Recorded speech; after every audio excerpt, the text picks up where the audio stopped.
Olá, mulher maravilhosa. Eu sou a Lilia Mara, psicóloga da Leveza.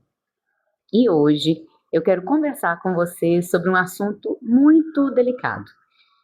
Mas, infelizmente, né, faz parte da nossa realidade, da realidade de muitas mulheres que eu já atendi, que eu atendo, que é a convivência com pessoas narcisistas.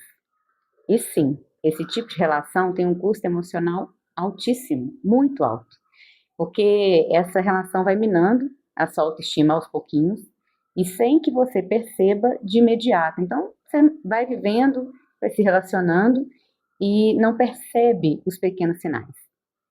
E esse é o primeiro vídeo que eu vou fazer. Então, são duas partes. Esse é o primeiro. Nesse aqui, eu vou te mostrar os comportamentos mais comuns de uma pessoa narcisista. Eu quero que você faça uma análise, né?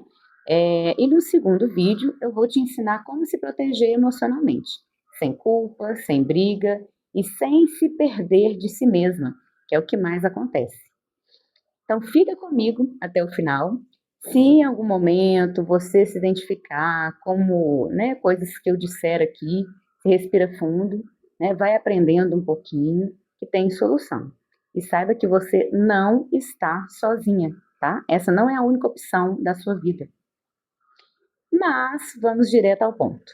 Uma pessoa narcisista, ela não é sempre explosiva, agressiva ou obviamente narcisista. Engana muita gente. Na verdade, muitas vezes ela é bem carismática, melhor amiga, inteligente, articulada, né? Conversa muito bem, tem vários admiradores, fãs, e é isso que torna tudo mais complexo, tudo mais confuso. Então eu vou te mostrar agora alguns comportamentos clássicos, tá? Talvez você reconheça alguém, né? Às vezes pessoa bem próxima, talvez até se reconheça em algumas situações que você viveu, tá bom? Então presta atenção. Primeiro, eles precisam ser o centro de tudo, o centro das atenções. Já conviveu com gente assim? O narcisista não suporta que o foco esteja numa outra pessoa. Elas querem ser admiradas, elogiadas, reconhecidas, o tempo todo, em pequenas atitudes. E se isso não acontecer, elas criam um jeito de voltar a ser o centro das atenções. Com uma piadinha, né? Uma crítica, ou um drama, uma ironiazinha bem sem graça, sabe? Deixando as pessoas um pouco constrangidas, mas voltando a atenção para elas. Já conviveu com alguém assim? Um outro ponto bem incômodo, e parece que é bem normalizado, né, no nosso dia a dia, que é que elas desvalorizam o que você sente, minimizam tudo que você sente. Então, quando você compartilha suas emoções, seus sentimentos, elas diminuem ou ridicularizam, fazem piadinha daquilo ali. A piadinha, a crítica, a ironia está presente nesse perfil. Então, elas costumam falar assim: ah, você está exagerando, vai chorar por causa disso? Ah, não, você não é mais criança, né? Por favor. E essas frases, esses comentários, com o tempo, vai gerando uma confusão mental. Você começa a duvidar de si mesmo, né? Começa a duvidar da sua própria sensibilidade. Olha o perigo que isso causa. O tempo todo eu quero que você se observe, sabe? Numa relação assim, ou pessoas próximas a você, né? O que você já viveu, às vezes, no passado. Você consegue lembrar, consegue identificar? E tem um outro ponto muito característico da pessoa narcisista. Um ponto muito triste que é a frieza emocional e a total falta de empatia. Elas podem até parecer muito calmas, né? Que nada abala aquela pessoa, a gente até admira. Mas existe um distanciamento afetivo ali, parece que não tem uma conexão, né? Então, mesmo vendo você chorando, angustiada, a pessoa nem trisca, sabe? Não demonstra nenhum cuidado genuíno, tem sempre um interesse por trás daquele cuidado, né? É como se o seu sofrimento não tivesse a menor importância. E para ele, gente, normalmente não tem importância mesmo, porque a única pessoa que importa, as únicas coisas que importam são as coisas deles, é ele que importa, né, ou ela que importa. Então, observa isso, você já chorou, já pediu, já perguntou, já explicou, e a pessoa que nem muda a expressão. Isso é uma característica muito forte da pessoa narcisista. E uma outra característica que é a crítica disfarçada de sinceridade, que é bem chato, né? Se você já conviveu com gente assim, eu já convivi até com paciente assim, sabe? Eles dizem assim, eu tô falando isso pro seu bem, né? Como se você precisasse de mais dessas críticas dele. Mas ele se coloca num lugar de importância, né? Outra fala, você precisa ouvir as verdades, né? Se você não aguenta ouvir a verdade, né? Então não escute, não converse, não faça isso novamente, né? Se sua autoestima é baixa, eu não posso fazer nada com isso, né? Aí é uma questão sua. E exatamente aí que eles apertam, né? Que eles atrapalham a nossa saúde mental. Porque no fundo, eles vão atacando aos pouquinhos a sua autoestima e você vai se enfraquecendo. E é exatamente esse o objetivo: te enfraquecer, te deixar ali super vulnerável, sem conseguir discutir, né, debater, sem argumentos, e manter o controle da situação, manter o controle sobre você. Se isso estiver mexendo com você, se acalma, respira fundo, tá? Existe uma outra característica muito triste, né? Eu vejo muitas pacientes chegando aqui no consultório justificando os comportamentos deles, né? Se sentindo culpada por eles se comportarem de determinadas formas. E eu tô falando ele, né? Porque eu pego muitas mulheres casadas com homens narcisistas, mas eu também, né? Pego filhos, homens também que se relacionam com mulheres narcisistas.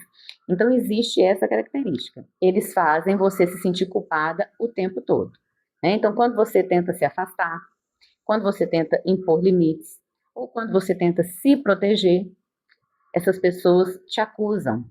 Você é uma ingrata, você que mudou, você está sendo uma egoísta, você vai se arrepender. E essa culpa emocional prende você numa dinâmica muito perigosa. Isso faz com que a pessoa coloque a responsabilidade toda do problema em si mesma, né? E mais um pouco destruindo a sua autoestima. Uma outra característica que nós temos, né, nessas pessoas que são narcisistas, é a capacidade que elas têm de falar e agir de forma muito contraditória, que você acha até que tá ficando doido, né? Um dia elas são muito carinhosas, calmas, gentis, generosas, envolventes, sensuais, tudo de bom. Inclusive é isso que prende muitas pessoas em relacionamentos tóxicos, porque no outro dia elas se demonstram frias, distantes, grosseiras, cruéis. E essa oscilação mexe muito com você emocionalmente, principalmente na expectativa de voltar a ter aquela gentileza, né, aquela delicadeza, amorosidade do dia anterior. Então, é uma loucura, né? É uma oscilação, é uma inconstância que enlouquece qualquer pessoa que se relaciona com ela. E essa oscilação, essa loucura de relacionamento inconstante, um dia muito bom, um dia muito ruim, é tudo intenso também, faz você viver em busca da versão, sempre daquela versão boa, daquela memória maravilhosa, aquela que quase não aparece mais, você fica ali só na ilusão, sabe? Idealizando aquele dia que foi incrível, mas ele nunca acontece. E essa característica de agora que eu vou falar é a que faz reforçar ainda mais essa esperança, que é o gaslighting. Vocês devem escutar isso o tempo todo nas redes sociais, tudo mais, que é a inversão da realidade. Por isso que as pessoas que se relacionam com pessoas narcisistas, elas ficam com o pezinho ali na loucura, né? Elas começam a duvidar de tudo, né? Da visão dela sobre a vida, sobre ela mesma, sobre aquela pessoa, porque o narcisista tem uma capacidade incrível e muito inteligente de inverter as coisas. Então, o gaslight é um dos sinais mais perigosos no relacionamento. Essas pessoas negam o que disseram, mudam completamente a versão dos fatos, fazem você duvidar da sua própria percepção. Você fica assim, será que é isso? Será que é isso mesmo? Sabe? Mas a fala deles é tão convicta, né? Então, assim, tranquilamente a pessoa fala assim, eu nunca falei isso não, você tá doido? Você que entendeu tudo errado. Isso é coisa da sua cabeça. Quantas pessoas, gente, vocês não ouviram falar assim, ó, com você? E aí você começa a se perguntar se você tá ficando louca, sabe? E perde totalmente a confiança em si mesma. É pesado esse assunto, né? E se você se identificou com esses sinais, vou te falar pela terceira vez. Respira fundo, tá? Mas existe solução. Talvez você esteja convivendo com um narcisista, pode ser da sua família, né? E isso não é culpa sua. Essas relações não são tão óbvias. Inclusive, é muito normalizado na nossa cultura. Muitas vezes elas começam com carinho, atenção, e depois que você já está ali apegada, vão mostrando, sabe, o lado tóxico, o lado perigoso. Mas os meus vídeos aqui, gente, é para mostrar para vocês que o mais importante é que existe saída nessas relações. E existe uma forma de você se proteger emocionalmente sem precisar entrar em briga, em guerra, sem culpa, tá? E sem abrir mão de quem você é. E se você já abriu mão, você vai conseguir se resgatar. E é exatamente sobre isso que eu vou falar no nosso próximo vídeo. Como se proteger emocionalmente ao conviver com o narcisista. Porque às vezes o narcisista, ele já está na sua vida antes de você nascer. Não é só relacionamento amoroso. Se esse conteúdo te ajudou de alguma forma, deixa aqui nos comentários. Eu quero a parte 2. Ou me chama no direct. Às vezes, só de conversar com alguém, a clareza já começa a voltar e você finalmente respira fundo. Obrigada por estar aqui. Se cuida e até o próximo vídeo.